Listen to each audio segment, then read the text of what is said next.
Hi hello నమస్తే. నేను మీ dietitian Gayatri, type 1 diabetic specialist and lactation consultant.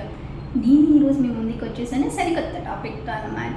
అదే brown rice versus white rice వచ్చేసరికి. సో ఈ రోజుల్లో చాలామంది వెయిట్ లాస్ అవ్వాలన్నా, షుగర్ కంట్రోల్ అవ్వాలన్నా వచ్చేసరికి బ్రౌన్ రైస్ లేదా మిల్లెట్స్ అనేసి స్విచ్ అయిపోతున్నారు వచ్చేసరికి. కానీ అలా స్విచ్ అవ్వడానికన్నా ముందు వాళ్ళు డైజెషన్ ఎలా ఉంది, వాళ్ళు అంత ఫైబర్ ఇంటేక్ని టాలరేట్ చేయగలుగుతున్నారా లేదా, లేదంటే ఏదైనా గ్యాస్ట్రిక్ ఇష్యూ ఉందా లేదా అన్న పాయింట్ మాత్రం ఆలోచించట్లేదు. వైట్ రైస్ అనగానే ఒక భూతంలాగా చూస్తున్నారు. అది ఎక్కడి నుంచి చదివినా, గూగుల్లో చదివినా, యూట్యూబ్ నుంచి చదివినా వైట్ రైస్ అమ్మో వైట్ రైసే అన్న క్వశ్చన్ మార్క్ అనేది ప్రతి ఒక్కరికి వచ్చేసింది. కానీ అసలు వైట్ రైస్కి బ్రౌన్ రైస్కి తేడా ఏంటి? వైట్ రైస్లో ఎన్ని క్యాలరీస్ ఉంటాయి, బ్రౌన్ రైస్లో ఎన్ని క్యాలరీస్ ఉంటాయి? మనం వైట్ రైస్ తింటూ షుగర్ కంట్రోల్ చేసుకోలేమో, వెయిట్ లాస్ అవ్వలేమో వచ్చేసరికి.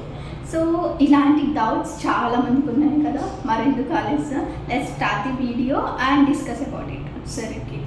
సో ఫస్ట్ ఆఫ్ ఆల్ మనం వైట్ రైస్లో ఉన్న న్యూట్రిటివ్ వాల్యూస్ గురించి ఫస్ట్ ఆఫ్ ఆల్ డిస్కస్ చేద్దాం వచ్చి. సో నేను 100 grams cooked rice nutritive values చెప్తున్నాను ఇక్కడ వచ్చి.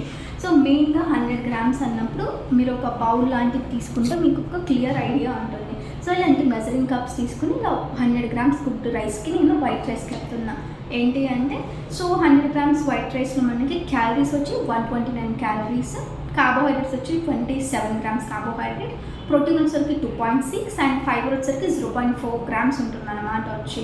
అదే బ్రౌన్ రైస్ తీసుకున్నప్పుడైతే సేమ్ క్వాంటిటీ వచ్చి నేను ముందు చెప్తున్నాను, అదే సేమ్ క్వాంటిటీ బ్రౌన్ రైస్కి వచ్చేసరికి ఏంటి అంటే మెయిన్గా మనకి 122 క్యాలరీస్ వచ్చేసరికి, తర్వాత 25 grams కార్బోహైడ్రేట్ వచ్చి, తర్వాత ప్రోటీన్ 2.7, ఫైబర్ 1.6 grams వచ్చి. ఓకేనా?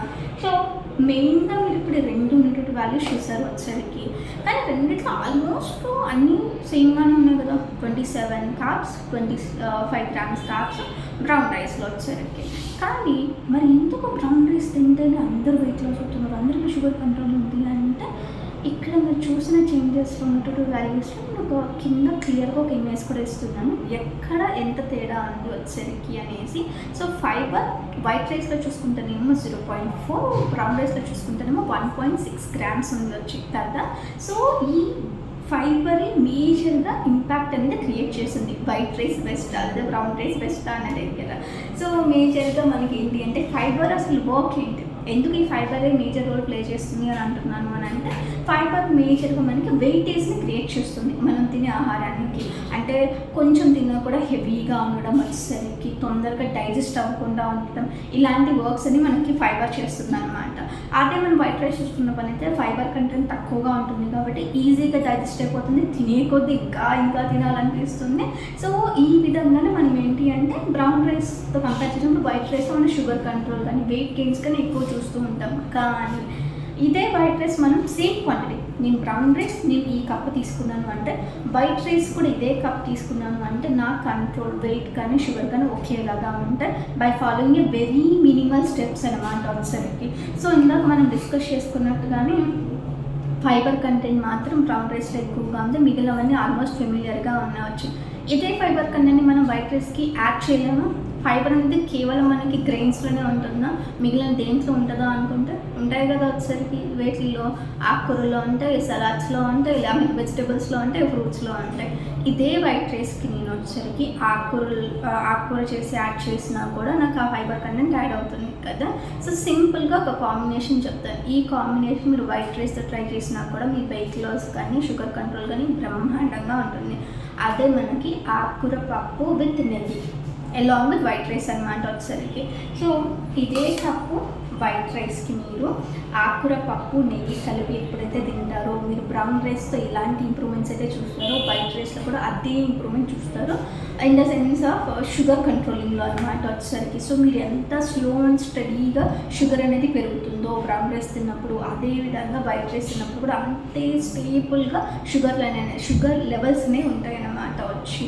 సో ఇక్కడ అసలు జరిగిన చేంజెస్ ఏంటి, కేవలం నేను ఆకుకూర పప్పులో ఏముంటుంది fibre content and protein content, పప్పు కాబట్టి దానికి ఏం యాడ్ చేయమన్నాను, నెయ్యి యాడ్ చేయమని చెప్పాను. సో ఇదే వైట్ రైస్కి మీరు జస్ట్ ఆకుకూరని ఫైబర్ యాడ్ చేసి, పప్పు ధాన్యాన్ని ప్రోటీన్ని యాడ్ చేసి, లైట్గా గీ టచింగ్ ఇవ్వటం వల్ల ఏం జరిగింది, ఈ ఇవన్నీ కలిపి జనరల్గా డయాబెటిక్ కంట్రోల్ ఈ 3 మేజర్ రోల్ ప్లే చేస్తాయి అనమాట, షుగర్ స్పైక్ అవ్వకుండా ఉండడానికి.